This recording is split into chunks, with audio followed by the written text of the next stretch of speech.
I would like to express my gratitude this morning in some substantive ways by inviting you to think about what you are doing from perhaps some new angles, some angles that I hope will be worthy of your attention.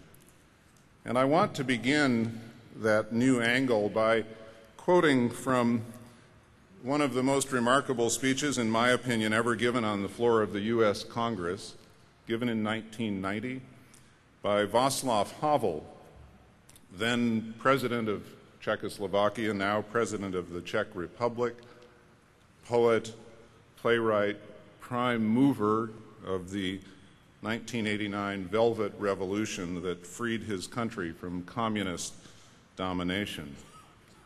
It was a speech that received a standing ovation on the floor of the U.S. Congress, as if they understood what he meant, though they've given little evidence of that in the intervening 8 years, even as we speak. Speaking of the exchange between the United States and the newly liberated Czechoslovakia, Havel said this: "We must learn many things from you, how to educate our offspring, how to elect our representatives, how to organize our economic life so that it will lead to prosperity and not to poverty. But your relationship to us doesn't have to be merely assistance from the well-educated, powerful, and wealthy to those who have nothing and therefore have nothing to offer in return."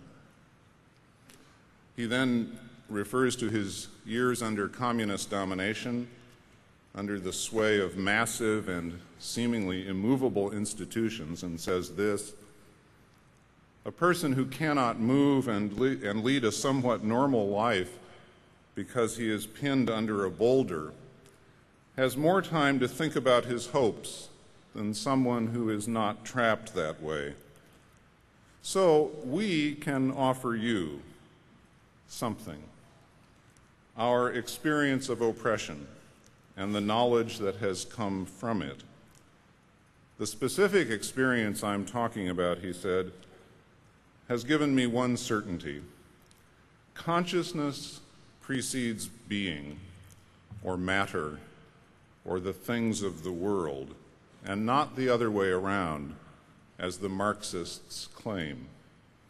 For this reason," says Havel, "the salvation of this human world lies nowhere else than in the human heart, in the human power to reflect, in human meekness, and in human responsibility." To be honest about it, I think we have a hard time hearing what Havel is trying to say.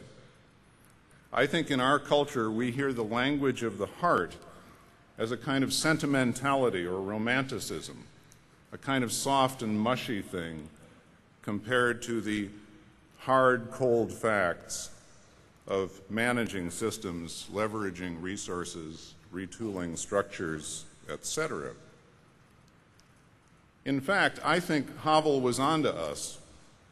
In his polite way, a way befitting a guest in our country, I think he understood that our culture is as materialistic in this sense as Marxism ever was.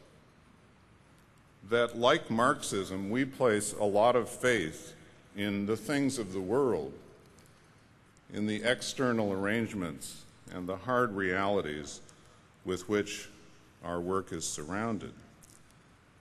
That, like Marxists, we tend to think that reality and power lie out there in systems and structures rather than also in here, in the human heart.